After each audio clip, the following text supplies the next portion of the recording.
Hello again, everyone out there. I am answering part 2 of Gabi's questions, her little interview she sent me. As you can tell, I'm laying in bed because I'm lazy and I don't want to get up. I apologize, I have yellow light, so my hair looks disgustingly yellow, and it also makes my teeth look slightly yellow. When they're not, I promise. I'm not gross. So, to begin, question number 1. If you could send one message to the world with your artwork, what would that be?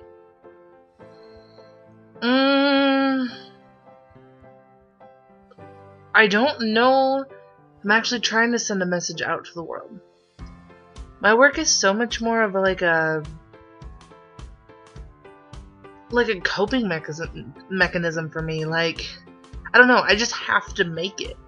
And I think if there was any message behind that, it's when you look at, especially my photography, and you see those old things, those old places, the clothing I use is vintage stuff that's essentially thrown away or in nasty Goodwill stores. And Goodwill isn't nasty, but I mean some of the ones around here aren't well kept. But yeah, things people didn't want anymore. People thought were essentially ugly, hideous. Taking that and making it new again, taking those old abandoned places, things people tear down, and making that beautiful, finding the beauty in that destruction and that kind of eerie setup. That, I think, would essentially be my message.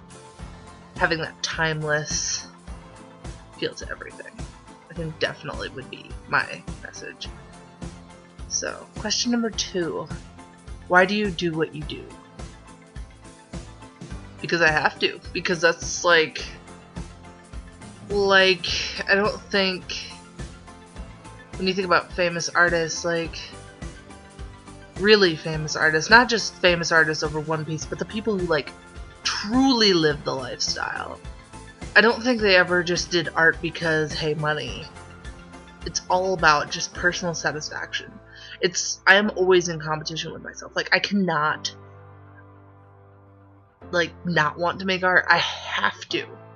It's just it's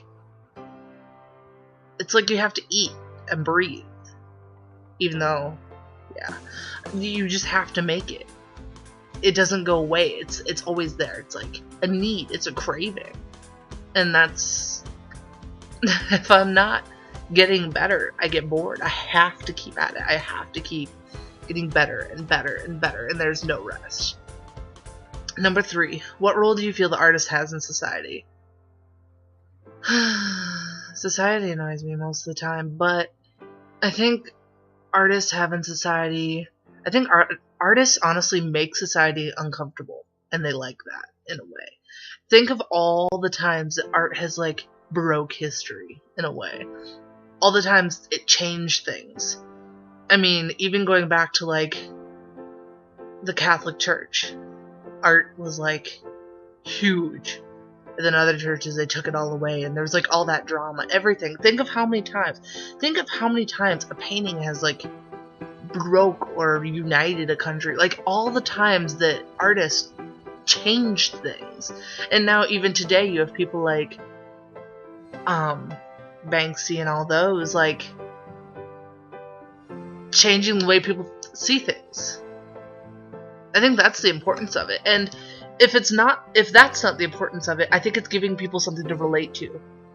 Even if it feels like nobody understands your work, essentially, there is that one person who's going to look at that and relate and find that cool. And that is the most important part, is finding those people who love it and get it.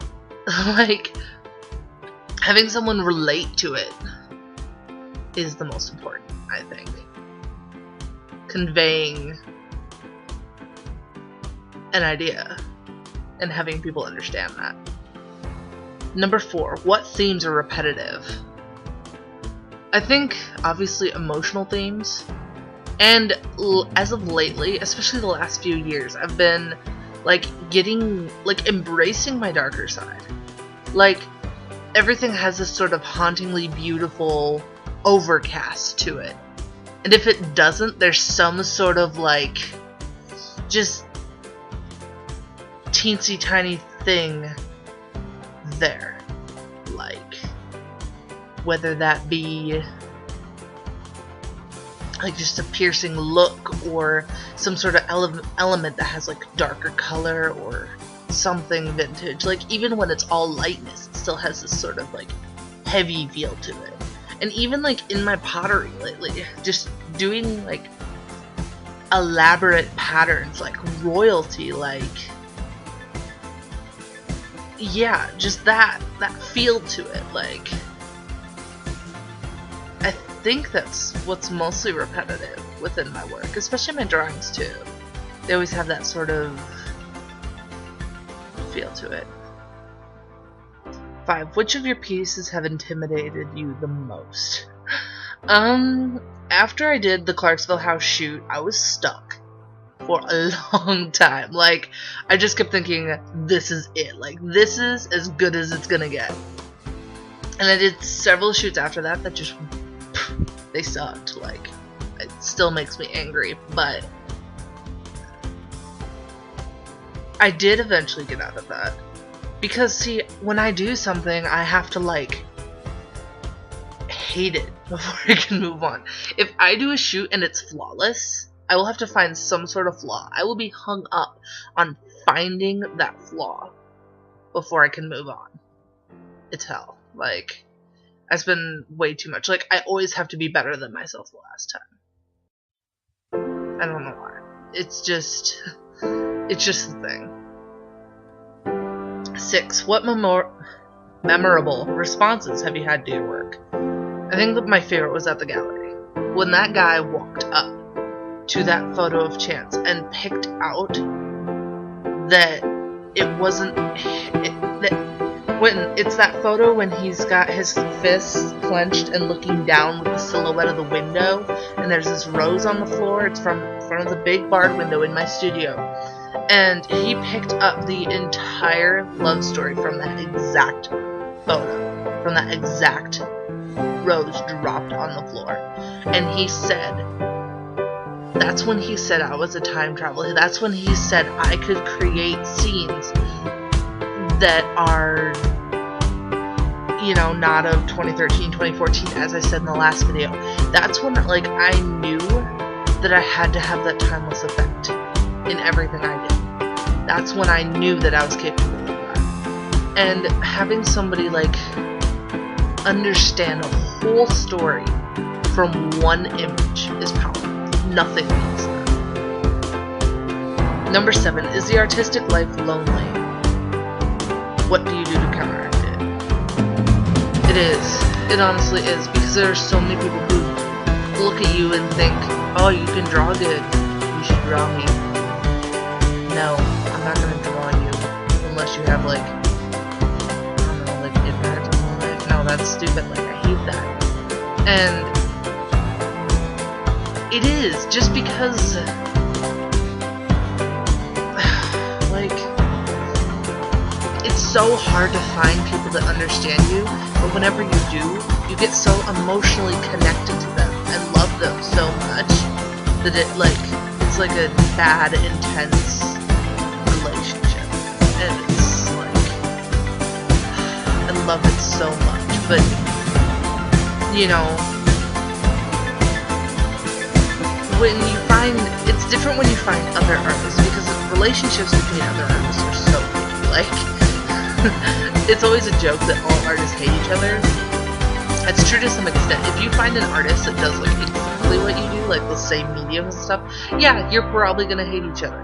But, like, I love being in Fayette because we all do such different things that that's not really a problem. And there's so few of us. But it is, like, lonely because you can, like, do something amazing and people will be like, they'll comment on the photo, like, with my mom, Stephanie, like, they'll be like, Stephanie, you look so pretty. That's not the point. You know, some people only see it for face value. But you gotta learn that, you know, not everyone's gonna understand that, and that's okay. As long as somebody understands it somewhere, you know, cool, the rest of the people can think, oh, that's a pretty photo. And to counteract it, I think just surrounding myself with specific people helps a lot. But I don't know. I don't think I do well at counteracting it, because that's why I have such a,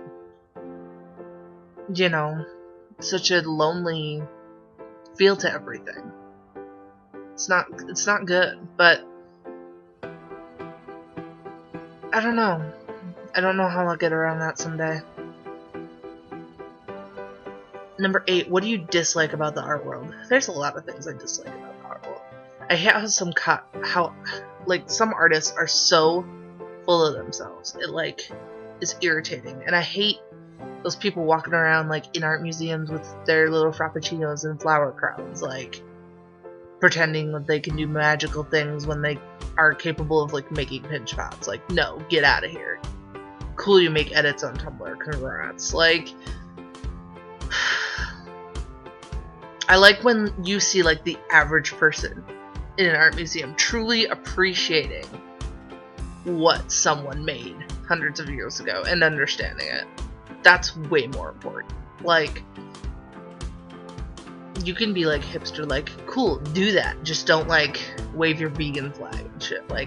There are some people who claim to be artists who are just, I don't know.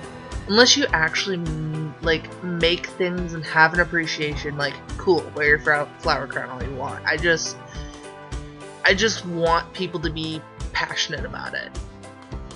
I don't like these do it for the image type of people, do it for the lifestyle type of people. I want people to actually be passionate about it. Another thing I hate about the art world is when artists do become famous and then they stop creating what got them famous. That's another sad thing that I hate. Then people always turn to minimalism in their old age. No, keep putting the work into it. Number 9, what do you dislike about your work? Oh my god. Like I said earlier, I always have to find something I dislike about my work. There are photos that I hate. I am so picky, but if I wasn't picky, I don't think I'd be this good. If I wasn't picky and I just thought everything I did was wonderful, I'd probably expect to be famous by now. But I know I have flaws. I know I'm not perfect all the time. I fuck up a lot. So, yeah. Number 10, should there be more funding for art in schools and universities? This is a mixed topic with me. In high school, my high school, there's 3 people that gave a shit about art. And everybody else took it for an easy A and didn't really care. And for them to put more money into it and stuff would be honestly a waste, because nobody cares. And you're not going to make them care by giving the program more money. I think you should put it more into universities, because you choose being an art major. There's a bunch of jokes about being an art major, but you choose it. And those people who have that choice deserve to have all the funding, whatever the need, whatever the supplies, kilns, paintbrush, whatever. They deserve that because they made that choice and they're paying for that education. They're not just sitting through a high school class for an easy A. That's where I think it should be, honestly. I know it sounds weird for an artist to not really support typical high school art, and middle school and elementary, all kids color, or at least I hope. So, yeah, that's where I see it. Number 11, do you do research for your pieces? If so, what kind of research do you do? I guess my sort of research would be more so if I want to get in a certain mood, when I have that emotion I want to convey, I'll go through and I'll read poetry or stories, or look at kind of like a mood board, but not really, because I don't like associating other imagery with my work. I find a lot of I find a lot of love in music videos and writing. That is huge to me, especially short poetry. I can take a 4-line poem and create that into a whole shoot. That's the kind of research I do. Like, I love the historical arts. I'm still studying the historical arts. I'm going to Italy for the historical arts this spring. And I just love the power behind it, all the detail behind it.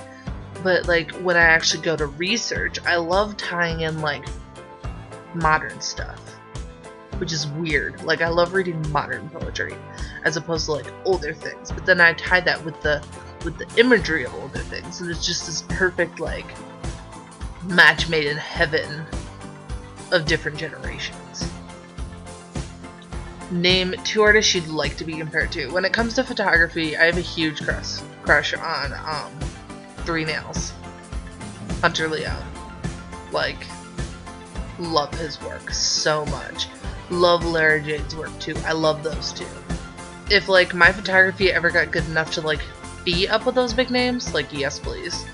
But when it comes to my other work, I mean, I don't really, like, compare. Like, if I spent time looking at other, like, I mean, I look at other ceramic artists and stuff. Like, I look at other pencil artists. I do, but I don't, like, I hate comparing myself because then I feel like I always suck. Like, there are people out there that can, like, make a photo on paper. I mean, I can try, but I always find flaws. Always. 13. What's the best piece of advice you've been given?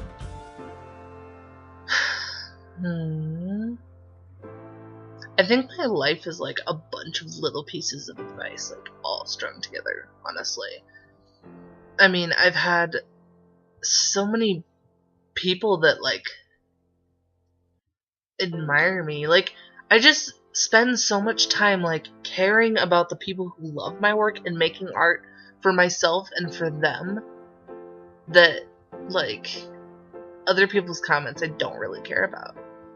And I think one of the most important, like, phrases is, like, don't bite the hand that feeds you. Don't try to, like, go off to a bigger city and attract those people's attention. Like, no. I want to stay, like, local. I want to stay with the people who have always, like, cared about me.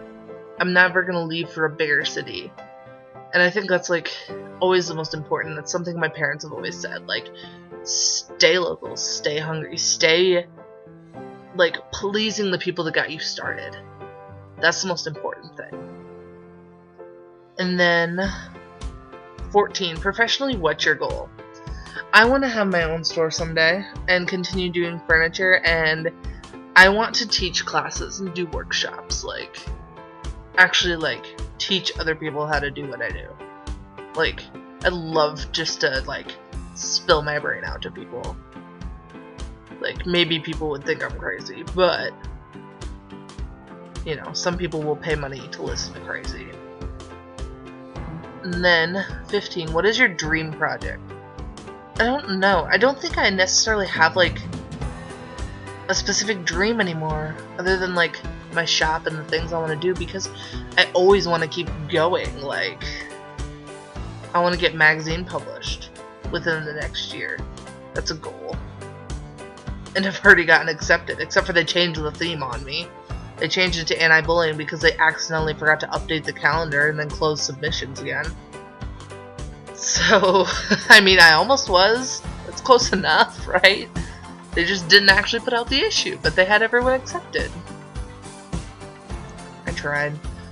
But I'm still open to do the anti-bullying theme now. I don't know if I'll do it. It's like blue lips, blue makeup, blue hair. Like, it's like blue. And that's like not really my thing. I mean, I could try, but anyway. What is my dream project? I still don't know how to answer that. I still don't have an answer. Like, I mean, I want to be in Vogue. I want to do Photo Vogue. I want to be in all those big names. But I feel like that's easy. I feel like that's coming within the next 5 years. I don't know anything that's actually going to be, like, a legitimate, like, I will not rest until I do this. I just keep thinking, like, yes, this is going to happen. This is going to happen. I'm going to do this. Like, I don't think that makes me cocky. I think that makes me, like, I am not resting till I get this done.